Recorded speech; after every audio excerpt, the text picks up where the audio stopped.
नमस्कार. युवराश्रम अपडेट या चॅनलमध्ये आपले सहर्ष स्वागत आहे. आज आपण कोरल ड्रॉमध्ये ब्लॅक शॅडो इफेक्ट शिकणार आहोत. डिझाईन तयार करताना ब्लॅक शॅडो इफेक्ट अतिशय महत्त्वाची बाब आहे आणि ब्लॅक शॅडो इफेक्ट आपण तयार केल्यानंतर डिझाईनला एक वेगळं उठावेदारपणा किंवा आकर्षकता, नाविन्यपूर्णता निर्माण होते.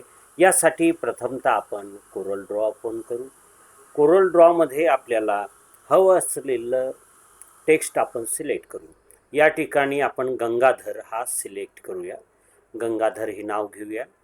या ठिकाणी त्यासाठी आपण श्रीलिपीचा 3690 हा फॉन्ट घेऊ आणि तो फॉन्ट आपण 80 या आकारमानामध्ये ठेवू आणि या ठिकाणी आपण गंगाधर हा टेक्स्ट निर्माण केला आहे.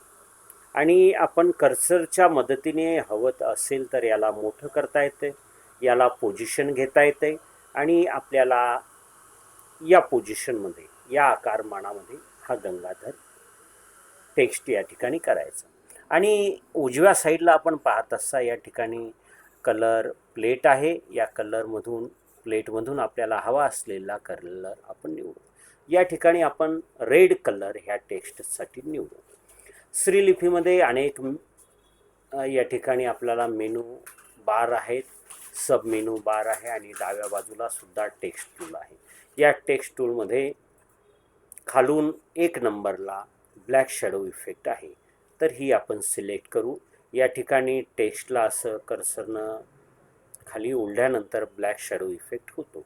परंतु आपल्याला ब्लॅक शॅडो इफेक्ट किती प्रमाणामध्ये हवी, त्याला सरळमध्ये हवी का लेफ्ट साईडला तो आपल्याला ब्लॅक शॅडो इफेक्ट घ्यायचा की